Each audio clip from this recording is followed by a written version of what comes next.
Hello again. Well, thank you very much for coming back to us. Please share, invite, and subscribe if you wish. Let me turn my atmospheric music down there. We're not in the tavern now because we need to hear our next guest. And our next guest, well, you know it says on the title, but he's one of the most prolific children's authors. He won the Roald Dahl Funny Prize Award in 2012. He wrote for Fighting Fancy, he did Falcon, The Way of the Tiger, Duel Masters, wrote things for the Crystal Maze puzzle book, Eternal Champions, Fable Lands, Dark Lord, of course, and the Galaxy series. So, let me introduce to you, I hope he's there, fingers crossed, Jamie Thomson. Hello. Greetings, puny humans. Maybe I should reveal my true self. It is getting a little hot in here. Hold on. Yes, that's better. Evil baby serial killer. No, right. Oh. Perhaps There's more. There's more. Ah! Thanks. I think that's my heavy metal dartboard. That's a very cool, yeah. Right, so okay, let's have a little. Thank you very much, Jamie. How are you today? Sip of my coffee. Excellent. How do you take your blood? Warm. With sugar. Right. So, Jamie, how are you? Are you a busy man at the moment? Still alive. Haven't been killed by the coronavirus. No. I created it, of course, but it's kind of got out of control. Yeah. Meant just to kill a small handful of people. Well, I know it's doing well. It's leaving the kids alone, so at least they can enjoy the books. Well, I wouldn't destroy my own market. No. So that might be a bit sick, that joke. Jamie, you've been in the industry for a few years. I don't know. How many years have you been in it? I'll be that rude. Wow, 1982, my first job was on White Dwarf magazine. Wow. And what were you doing for White Dwarf? I was, I started off as like a features editor, and then rose up to the assistant editor working for Ian and Steve. Yeah. That was a lot of fun in those days. I didn't know what I was going to do after university, so I wandered around painting my little Macedonian army and playing Dungeons and Dragons, and my mum came in and said, "Get a job." Yeah. And then she kind of came in, "You're reading this magazine, there's a little advert for a job on White Dwarf." And she said, "Why don't you apply for that?" And I said, "Don't be ridiculous, I'll never get that job. It's like, applying straight out of uni without any experience for the first, bestest job you could ever possibly imagine." Yeah. So she rang up Games Workshop and said to Ian Livingston, "My son is a complete D&D and Traveller freak, will you give him an interview?" And they got on really well. And she sent me up, as it were, and I had an interview with Ian and got the job. Basically, my mum, when I was about 20, got me my job in White Dwarf magazine. That's fantastic. And then years later, Ian came to one of those develop conferences in Brighton, because that's where my mum lives, and we had lunch, and I took him down around to meet my mum. It's kind of sweet, really. Oh, that's fantastic. Yeah. So, a moment of niceness in the carnage and death. So while you were there, did you have sort of any say on what was being sort of brought in at the time, or were you just features editor, or did you start working your way in? Yeah, I basically ran the content of the magazine, and you did get involved with stuff. Like I got involved in playtesting Talisman and various board games, and also reading some of Ian and Steve's manuscripts. But then in those days, there were probably only about. Because at Games Workshop there was Gary Chalk, there was Joe Deaver, there was John Sutherland, there was me. I probably missed out a few others. So there's a whole bunch of Gamebook people that came out of Ian and Steve's Gamebook launches of Fighting Fantasy. Yeah. Because we had sort of seen them, and so at that time publishers were kind of desperate for as much content as they could get that was Gamebook related, because it was doing so well, and there were only a few people that really knew how they worked to begin with. Then people soon worked it out. So we'd be able to go in and sort of say, I've written a couple of Fighting Fantasy books. They would offer you contracts in the room, just walking in. God, it was extraordinary. Wow. And so you were there for quite a few years, and then what happened? I was there for about 2 or 3 years, and then I left to do Way of the Tiger, to do my own full-time game books, because it was just too, you couldn't really do both. When Ian and Steve eventually sold Games Workshop because they couldn't run a big company like that and write game books in the evening. Yes. And so tell us about Way of the Tiger. How did that come about? Well, as you can see up here, I've got a map of the Way of the Tiger world. So if there are any Way of the Tiger fans out there, they may recognise some things. Here is Doomover, where Honoric lived with the Legion of the Sword of Doom, and Avaneg and Mortavalon. And then over here somewhere, probably off the map, is the island that to the island of Plenty, the island of Tranquil Dreams, where the Ninja Avenger comes from. It's rather a wonderful map. But basically, me and Mark Smith went to school together, and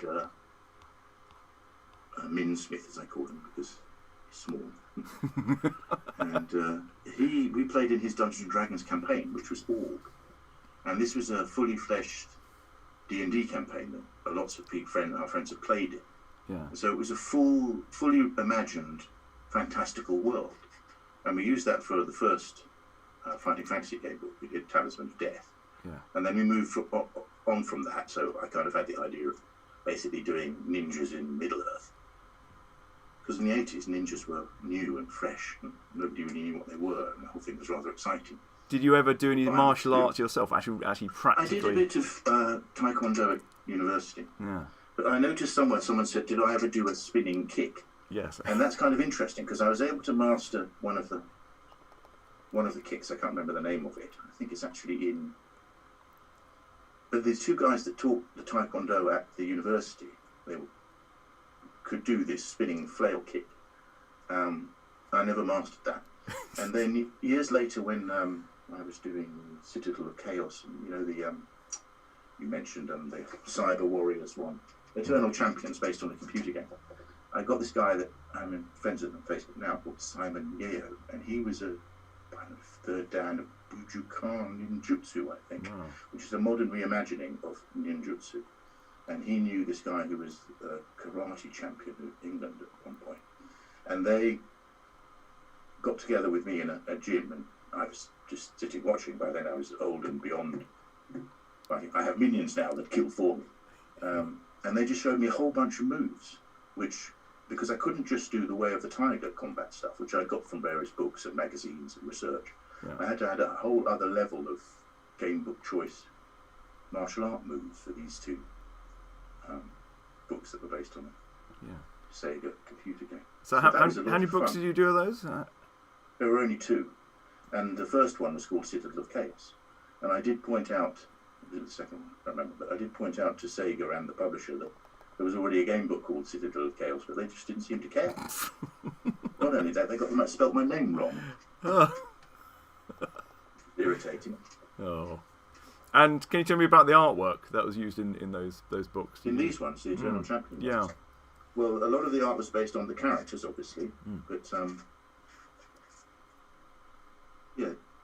he's mentioned in the thanks. Fourth Dan Bujinkan Ninjutsu. Ewan Briscoe, he was the British Taekwondo champion. Wow.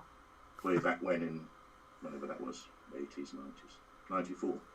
So the artwork in this book, I can't remember who it is. People would know him. He's a fairly well-known game book artist. Yeah. They never put the artist credits in the bloody. That's terrible, isn't it? Not in the front, either. Text copyright. Yeah, I'm sure someone will come up with it pretty quickly in the chat room. Yes. So don't worry about that. And then was it straight on to Fable Lands after those? Because that's kind of your Middle Earth, isn't it? Fable Lands. There we are. I can't remember whether this was before or after Fable Lands. Probably after, or ongoing with Fable Lands. Yeah. But for us, Fable Lands was I've got a nice map of Fable Lands here, in fact. So I'll actually bring up some. It's actually a French one. Oh, wow. But still. That's beautiful. Yeah. I'm not going to ask you the artist, just in case. That should be on there. No. Okay, don't worry. Maybe a French guy. Anyway, I've got a little slideshow going here at the moment, so we've got some of your titles coming up with some beautiful artwork. Wait, I'll just have a sip of water from my other mug. Yes, all children's tears. Yeah. Yes, children's tears and the blood of children, and of course the boiled flesh of children who are angry. Well, I suppose that's a bit of a big spell. Oh, we've got a matching set. Ah, yeah.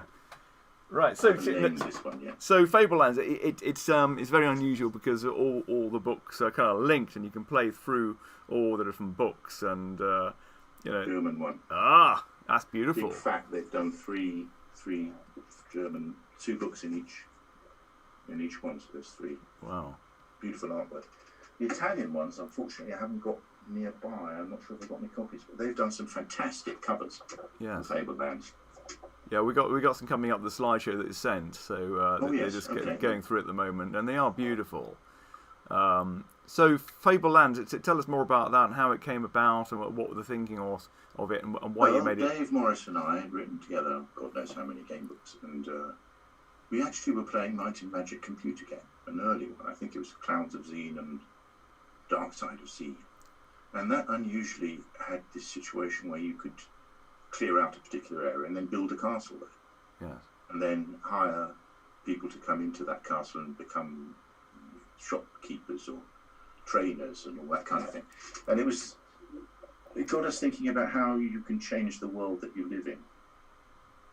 You can do that with a computer game, so your actions change things. But to do that in a game book is a different matter altogether. So you have to come up with a system, which is the code word system. Yeah.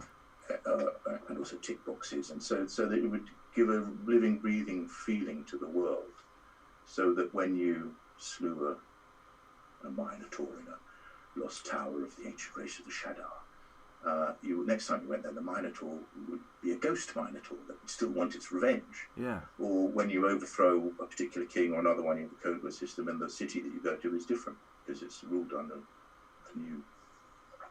entirely new system, perhaps, and different governors and all that kind of thing. And also the idea of having a great big open world, because Might and Magic still had its overarching storyline, but it was quite an open world, one of the early open world RPGs. So we wanted to create that feeling of it being, there wasn't so many storylines, it was just an open world that you could wander everywhere and pick up quests as you go along. There was no single overarching evil bad guy you had to kill or anything like that. And in those days we were at the height of our powers. And the idea that you would have an enormous world that we'd constantly add to, like DLCs basically, enabling you to move from one book to another. And paragraph numbers would then not just become a convenient way of putting out content to people, would actually become places. So to go to a city, it would always be the same number 10, say, it was, I think, Yellowport in one of the areas, and they become little hubs that you repeatedly go back to. So it's not like a linear structure of an ordinary game book. And when you go there, if you have a certain code word or a tick box, the city might be completely different. It might have been razed to the ground, or other things that you have done have changed, options that are available for you, like more different kinds of shops. And there was also a full economic system, so you could buy and sell goods. You could buy a ship and sail anywhere, and you could travel through a portal from book 1 to book 6. And we'd have to link it all up. And I don't know if I could do that now, but because we'd done so many game books between us, we could hold flowcharts in our head in a way that I couldn't do now. Not a whole 700 paragraph flowchart, but we could work out all of the complicated mechanics that was required to make Fable Lands work. Right. And they did. There weren't that many errors in it, which was surprising. But then we'd done so many, we'd got good. Yeah. Did you plan quite so many, or did you? We were going to do 12. Wow. But the book publisher sold them at $4.99, and they were big luxury products. And that was too cheap because they didn't make enough money on it, so they stopped doing it after the first 6. Well, they sold them at $7.99, which would have been expensive for a book at that time. But as a full pull-out luxury thing, the game book fans, I think, would still have bought. And then that would have made them, the sales weren't that amazing, but that would have made them profitable. We could have done all 12. Yeah. So we've done a Kickstarter and done the 7th book, but Paul Gresty wrote it for us because Dave and I are getting old. I'm tired. I have a question. Only so much blood from children can keep you going. Yeah, yeah. I've got a question that's come in from Paul Scanlon. And he says, Hello, Paul. I've got a question for Jamie Thomson. He's collaborated on 2 books with Mark Smith and then one with Dave Morris. How involved was Jamie with his colleagues' input into the story? Did they tackle separate sections of the arc or collaborate throughout, etc.? And Obviously, I just put Mark Smith and Dave Morris on there to fit in with the 2 authors' sort of, what's the word? Not tradition. I, of course, did all of the work. Yes. All of it is mine. Of course. Well, that's an interesting question. So, if you take the Way of the Tiger books, generally speaking, odd-numbered paragraphs are by one of us, and even-numbered paragraphs are by the other. Oh, wow. Although Book 6, Inferno, was entirely written by Mark Smith, as at that time we were getting close to being burnt out, and that's why we stopped Way of the Tiger, sadly. Yeah. We shouldn't have done Duel Master. No. That didn't really succeed very well. We should have stuck to Way of the Tiger and concentrated on that. Paul's got another But anyway, question. So Min did all of the book thing, and Fable Lands were generally 1, 4, and 5 are by me, and 2, 3, and 6 are by Dave. Obviously, we collaborate early on, exchanging ideas about how the plot's going to work, and there are little bits that Dave would write, and I would put in one of my books because one of his quest threads ends up coming to the book that I'm writing, and vice versa, all that kind of thing. Yeah. We had to have long lists of code words and that we inform each other, and paragraph links and all that kind of thing. Brilliant. Now Then, he's got another mostly- question as well, which is the planned book of the Keeper of the Seven Keys before Yes, the right. Final Fantasy sounded like it would have been a very unique game work. How far in the story layout did Jamie and Dave go before it was abandoned? Well, we basically had a 2-page, I think, original idea that we submitted to Puffin, and in the end they took Keep the Lich Lord and not that one. And then we did some more work on it to try and do it as a computer game when we were working at IDOS. But we never actually did much writing. We had a plot line, and then we had events happening that were going to happen in the game book. So Hero Party A would attack here, Hero Party B would attack at this point. And we had to have a kind of timed structure so that the game book would know, the system would know how much time had passed, because it was based on continual. So the idea is the Keeper of the Seven Keys is you have a so-called bad guy. He's actually a wizard who is controlling, keeping a mighty demon imprisoned in its cage. And to keep people away, he propagated the propaganda, as it were, that he's an evil overlord, so that people would just stay away. And then the daughter of the local king wanders along and gets lost nearby and ends up being looked after by the so-called evil wizard. And she starts bossing him around and becoming like a teen girl, and they have a sort of granddad relationship. But then the local king says, "My daughter's been kidnapped," he believes, and summons all the heroes. So they attack over time, and you have to put in all of your defences. Like you then have the goblin vats and the wyvern towers, and you have all these creatures that are actually mostly peaceful, but you put them there to frighten people away. But in this case, you have to defend different parts of your citadel from wave after wave of adventurer groups. So you have mad paladins that are trying to. So that was quite a lot of. And then when Dave did his Brexit game book, he then took the whole structure of how you would do timelines to a whole other level, where he has this complicated set of 3 or 4 tiers in the Brexit thing. Because in the Brexit game book, you play the Prime Minister, and you have to try and survive whilst also getting Brexit done. Not only it's possible to stop it. But anyway, so you have to make decisions about various Brexit issues. And that became quite complicated, but actually is very clever. And it's also hidden completely from the reader. You just have to tick boxes in a different way. Are you working on any game books yourself at the moment? Not at the moment. I'm working on a computer game thing at the moment, which is about, it's kind of blockchain, where it's kind of like a fantastical second site. But you can buy land in it that is blockchain land, so it's like a permanent one instance only, and then you can develop that, and then that it's sort of in a kind of Romano-Greek mythological setting. And I'm doing a lot Cool. of work on Does that. it have a name? Can you say what it's called? Well, it's the Vulcan verse at the moment. So the idea is that the god Vulcan has woken, but all the other Greek and Roman gods are sleeping because man has turned to science and worships them no more.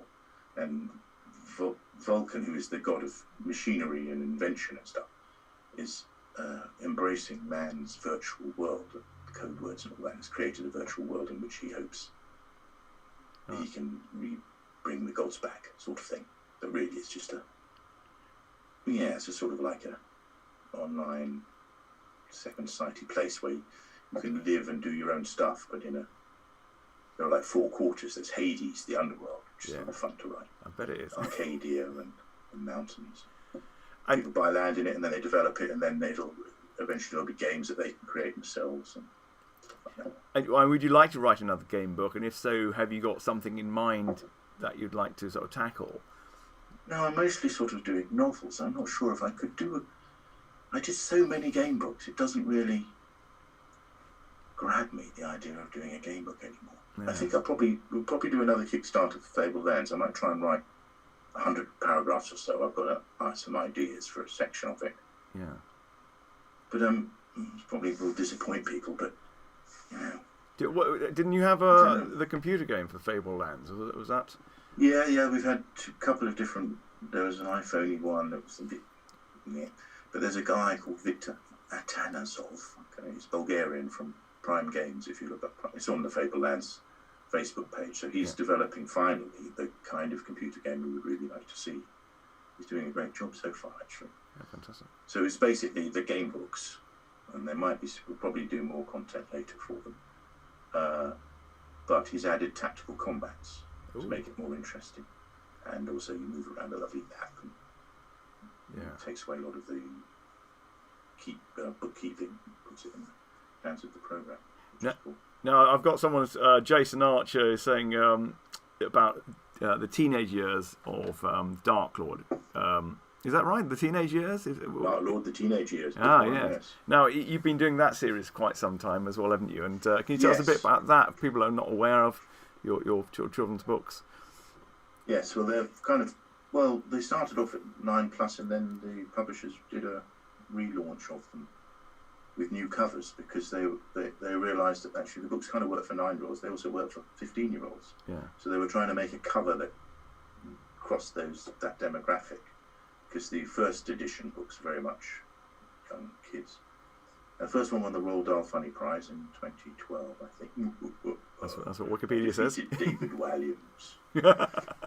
Great. He's tweeted afterwards, "Congratulations to Jamie Thomson. I look forward to reading his book." I, of course, have been going around saying, "Eat it, Williams." I'm a Dark Lord. But I doubt he's actually read it. But anyway, still. Yeah. So those have done pretty well. They're in. They've done very well, really. There's Well, I'm going to ask you because there's a lot of people who won't know what they are. So what they're about? Okay. Well, the premise is, if you imagine an archetypal Dark Lord, a Sauron type figure, and he's defeated by the Gandalf archetype, the White Wizard, and he's cast into the outer darkness, and he falls, and he crash lands in a modern day Tesco car park. And worse than this, he's been cursed into the body of a 13-year-old boy. So the police find him and they say, "What's your name, boy?" And he goes, "Boy, I am the Dark Lord." And it comes out, "Boy, I'm the Dark Lord."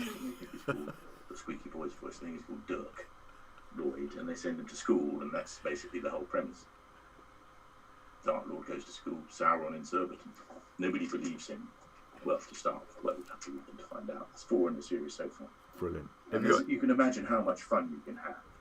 It's basically 30 years of creating Dark Lords and big bad guys. Yeah. Game books and computer games. And so often they're very thinly drawn. You never get their backstory. I mean, even Darth Vader's backstory doesn't come in. They don't get round to showing that to you until 20 years after the first films. No. And could be considered a mistake there, but yes. Well, even Voldemort is like, why does he want to do what he does? So you said so far with the Dark Lord. Yes, there's probably going to be 4, but at the moment there's like ongoing negotiations with TV rights. Oh, And if that comes off, we might do it. There's a chance. But when it won the Royal Daft Prize, it was immediately optioned, and quite a lot of, they've been trying to make a TV version of it for 8 years. The thing about it is that they love the idea because it would make a really good TV series. yeah. But they're not as successful as most children's books that make films are. That the films are made from. So they're not. There's no reason to do the Dark Lord books because they've sold millions, because they haven't. Yeah. So they're in. Have they got? Would they involve a lot of special effects or huge sets? Or Well, that's the thing that they like about it, because most of it's all in ordinary English towns. Yeah.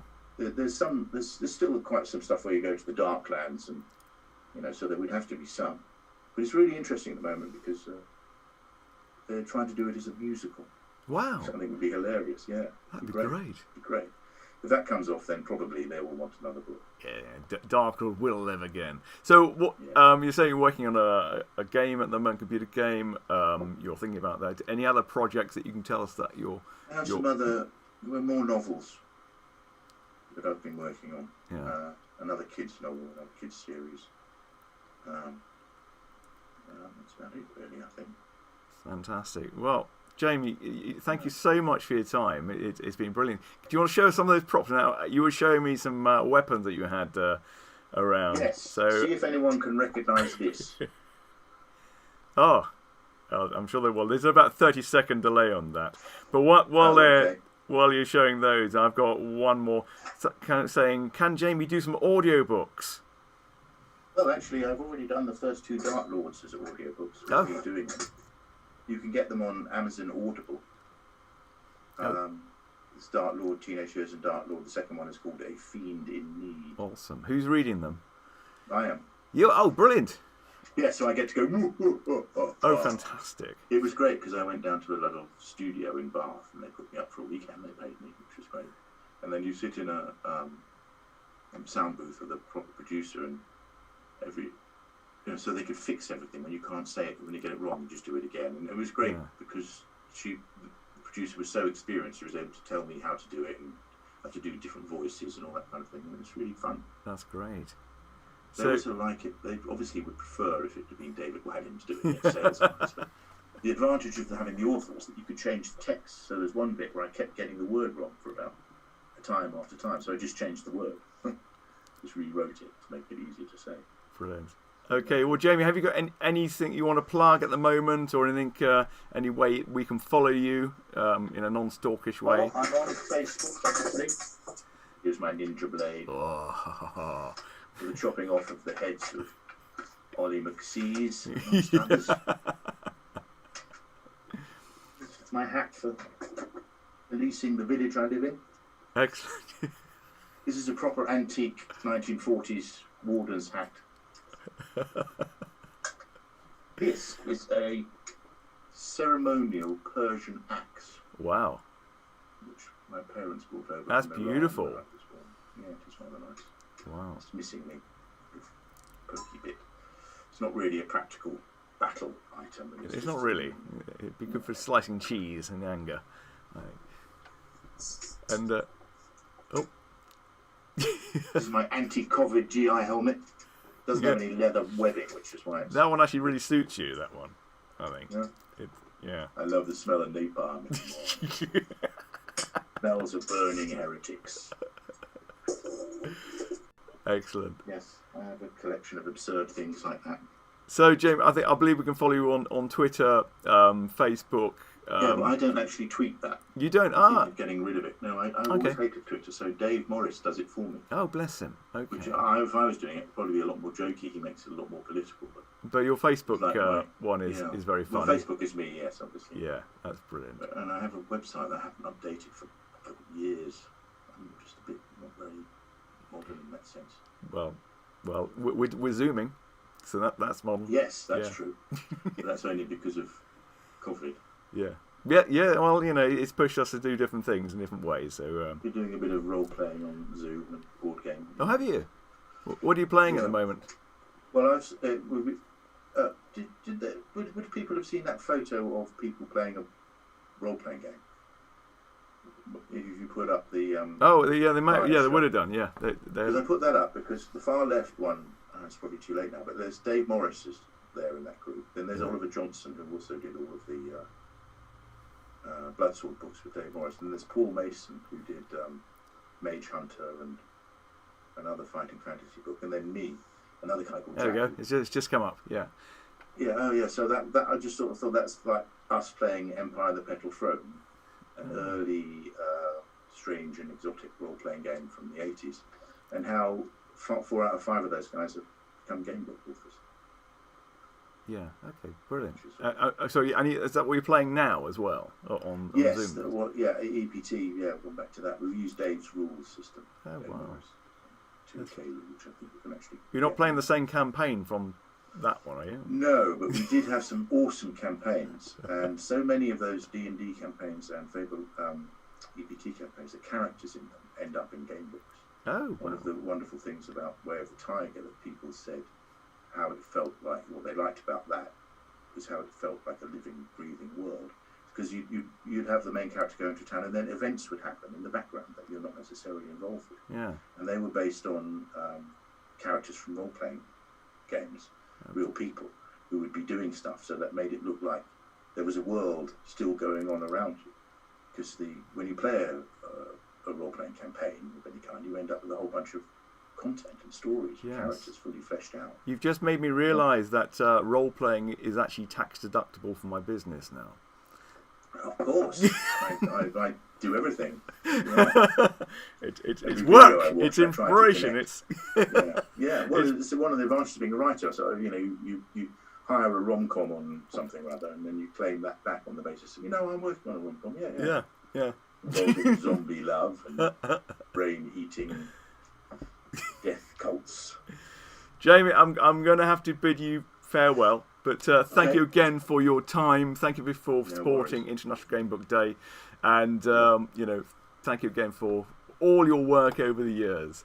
Thank you very much. So for us, for the moment, yes. Bye no for now. Criticism, or you will all be executed. Only nice things. Cheers, Ollie. Cheers. Bye bye. Second time is done.